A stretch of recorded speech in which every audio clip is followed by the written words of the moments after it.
Un argument communautarien peut être plus fort, peut être plus convaincant en faveur du primat de la communauté, est l'argument qui peut être basé sur l'idée de cohésion sociale et de l'importance de cette cohésion sociale pour assurer une solidarité interpersonnelle. Du point de vue communautarien, la position libérale revient à ne pouvoir fonder la solidarité que sur l'intérêt, peut-être l'intérêt bien compris, des individus. En effet, si chaque individu est légitimé dans la poursuite de son seul intérêt personnel, ce qui doit assurer finalement le compromis entre ces intérêts personnels et notamment le soutien aux intérêts des plus précarisés, c'est le rôle de l'État. Mais l'État, pour développer des politiques de redistribution, pour développer une sécurité sociale, donc une logique de solidarité entre les personnes, doit convaincre chacun de la légitimité des mécanismes qu'il met en place. Et il le fait sous une dimension essentiellement assurantielle. Si vous êtes dans une logique où c'est l'intérêt de chacun qui préside à son adhésion à des mécanismes de redistribution, à des politiques publiques, qu'est-ce qui va me motiver, moi, à participer à une logique de solidarité ? Peut-être mes valeurs, mais comme l'État doit être neutre, il ne peut pas tant compter et invoquer les valeurs et les conceptions de la vie bonne d'un individu, mais il faut plus fondamentalement que cela soit aussi en accord avec l'intérêt de chaque individu. Et mon intérêt qu'il y ait des mécanismes de solidarité est un intérêt de type assurantiel. Je suis heureux qu'il y ait des mécanismes de solidarité parce qu'il se pourrait que je sois un bénéficiaire de cette solidarité. Parce que cela m'assure que si je suis moi dans une difficulté, les autres aussi, mais notamment moi, je vais pouvoir profiter d'une allocation de chômage, d'une assurance maladie, et puis un jour d'une pension. Donc c'est dans le fait que je serai également bénéficiaire de cette assurance que j'accepte d'y contribuer. Reste que les communautariens, et en particulier les communautariens de gauche, donc interrogeant justement les libéraux de gauche sur la cohérence de leur positionnement philosophique, vont dire « Ok, mais est-ce que vous pensez que sur des mécanismes de type assurantiel, vous allez pouvoir réellement fonder une solidarité à la hauteur des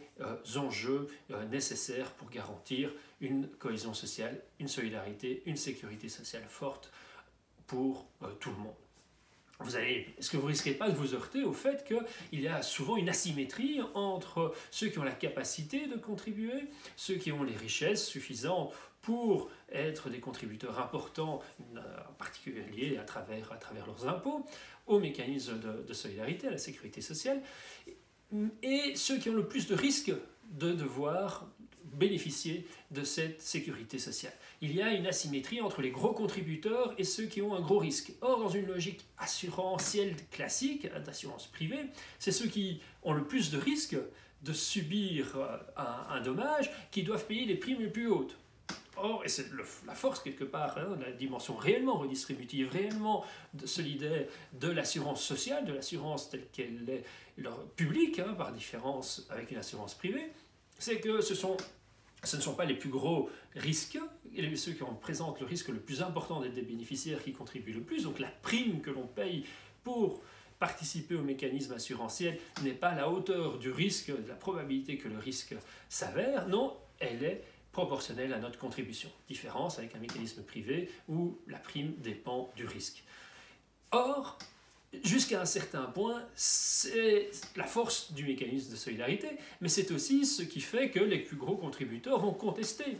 la légitimité de ces mécanismes de solidarité, vont contester des politiques sociales plus généreuses, vont dire oui, c'est bien, mais c'est avec mon argent que vous financez ces politiques. Moi, je voudrais que les autres contribuent davantage, je voudrais qu'ils sortent de leur situation de dépendance, je voudrais arrêter,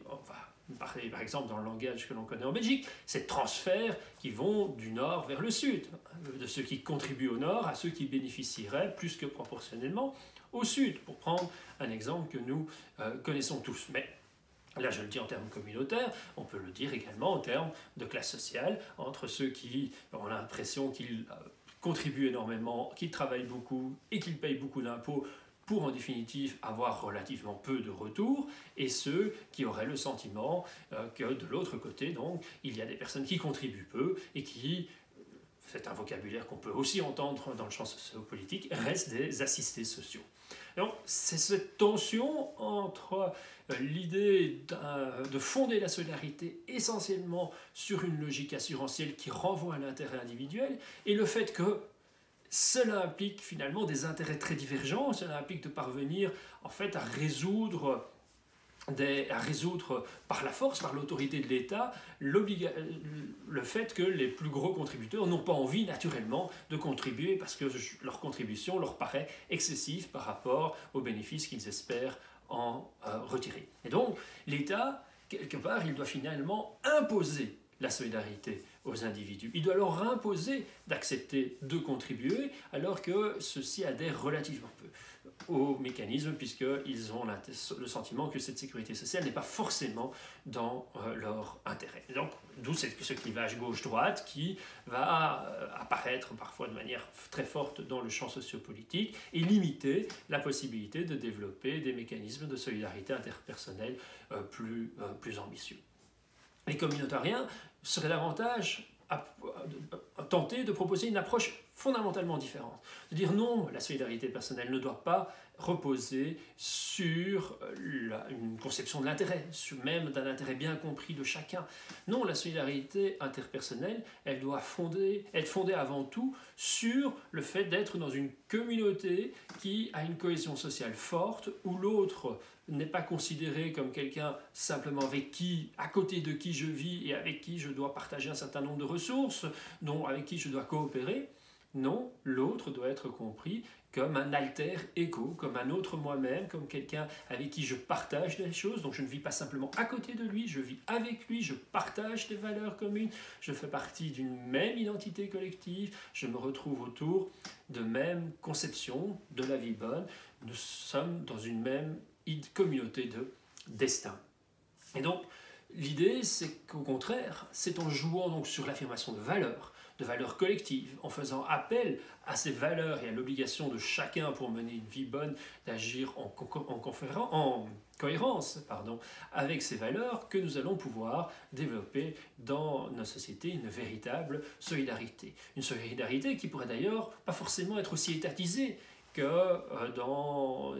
nos sociétés libérales, dans nos démocraties libérales, mais qu'au contraire, la véritable solidarité n'est pas une solidarité froide, bureaucratisée, qui passe par l'État. C'est une solidarité qui doit plutôt passer par l'engagement de chacun dans sa communauté religieuse, par exemple, ou son engagement associatif.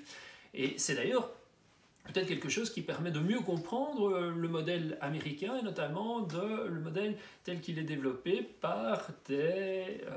élus plus républicains aux États-Unis qui refusent finalement, de manière peut-être difficile à comprendre pour nous, qui refusent le développement d'un État social fort.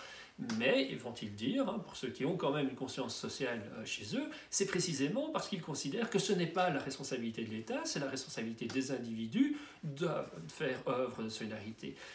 Le modèle républicain, cette pensée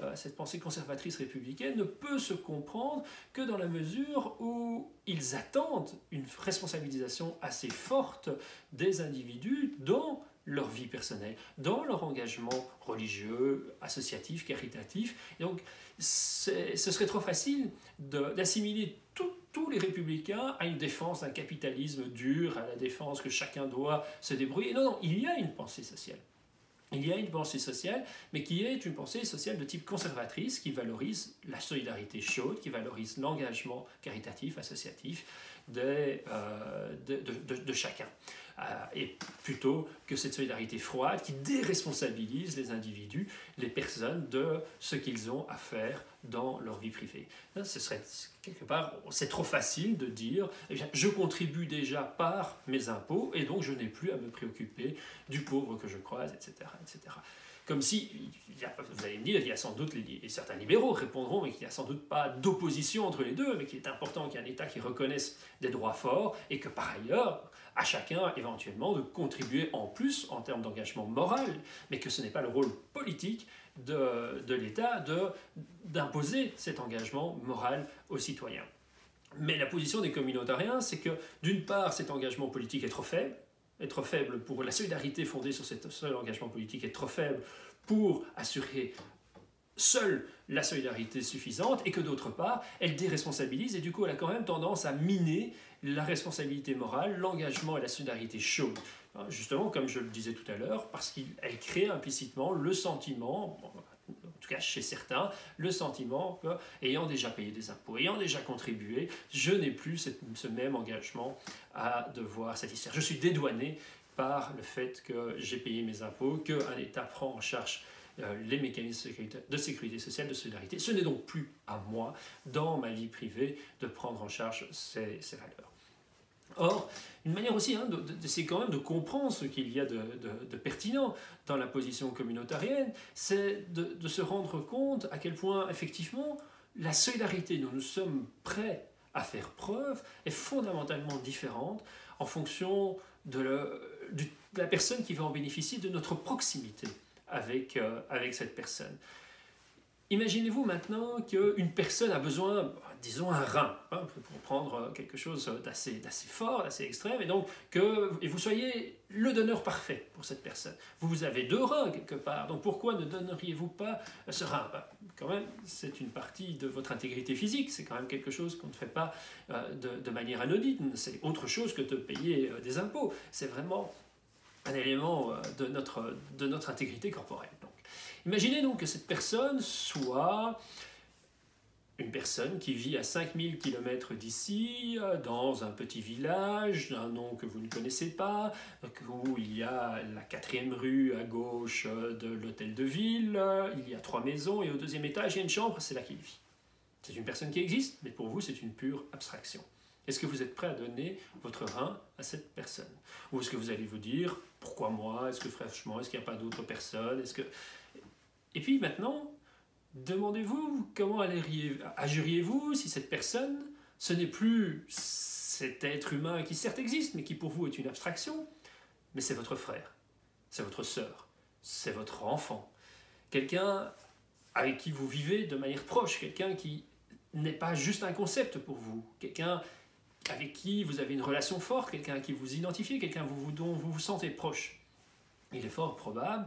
que le degré de solidarité, et notamment là en l'occurrence, le fait d'être prêt à donner un rein, sera beaucoup plus fort dans le 2e cas que dans le premier. La capacité d'identification